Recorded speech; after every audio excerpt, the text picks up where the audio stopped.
Saudi আরব থেকে দেশে ফিরেই ডাকাতির শিকার হলেন এক প্রবাসী। গত বুধবার ভোরে কুমিল্লার দেবিদ্বারে নবিয়াবাদ এলাকায় তার গাড়ির গতিরোধ করে অস্ত্রের মুখে লুটে নেয় প্রায় ২৬ লাখ টাকার মালামাল। অভিযোগ পেয়েছে পুলিশ, জানানো হয়েছে আইনগত ব্যবস্থা নেওয়া হচ্ছে। এবং কি মণিপুরের দিকে একটা রুট গেছে, কাঁচা রাস্তা, এটা খালের পাড় দিয়ে, ঠিক আছে, এর স্টিল ব্রিজের সংলগ্ন।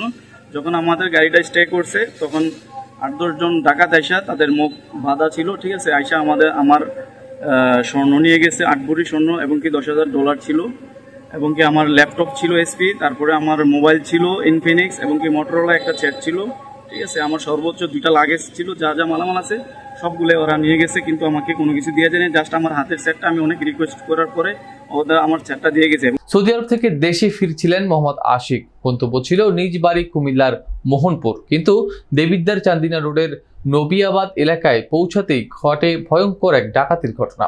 ভুক্তভোগী আশিক জানান, নবিয়াবাদ হাই স্কুলের গেটের কাছে হঠাৎ 10 থেকে 12 জনের একটি ডাকাত দল তাদের গাড়ি থামিয়ে অস্ত্রের মুখে সবকিছু লুটে নেয়।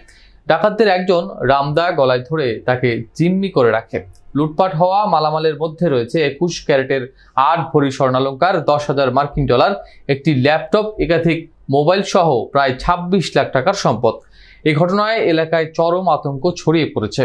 প্রবাসীর পরিবার ও স্থানীয়রা দ্রুত অপরাধীদের গ্রেফতারের দাবি জানিয়েছেন। এ বিষয়ে দেবিদ্বার ব্রাহ্মণপাড়া সার্কেলের সিনিয়র সহকারী পুলিশ সুপার মোহাম্মদ শাহিন জানান, বিষয়টি তদন্ত করে আইনানুগ ব্যবস্থা গ্রহণ করা হচ্ছে।